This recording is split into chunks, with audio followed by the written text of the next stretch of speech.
Ito ang katibayan ng pinagawang bahay nila Maine Mendoza at Alden Richards.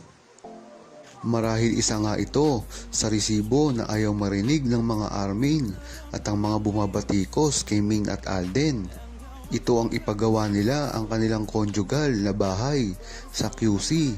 Sinasabi ng mga Armin na bahay lamang ito ni Maine Mendoza.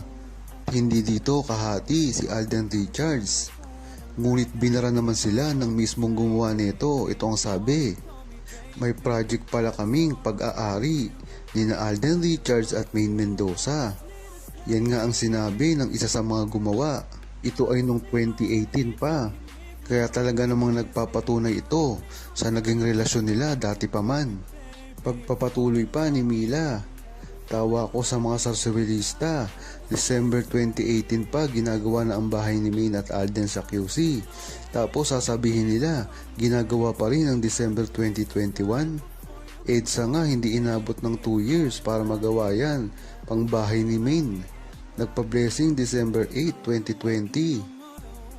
Tama nga yung sinabi ni Mila dahil napakarami nga namang resibo na nagsasabi na bahay din ito ni Alden Richards. Nililito lang talaga ng mga Armin kung kailan ito ginawa at kung kailan natapos para pagsutpetsahan. Hindi ito pag-aari ni Alden Richards.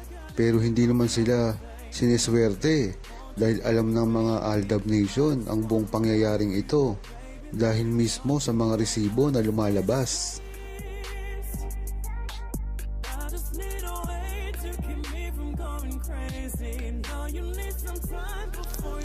Huwag kalimutang mag-subscribe, comment at i-like ang video na ito.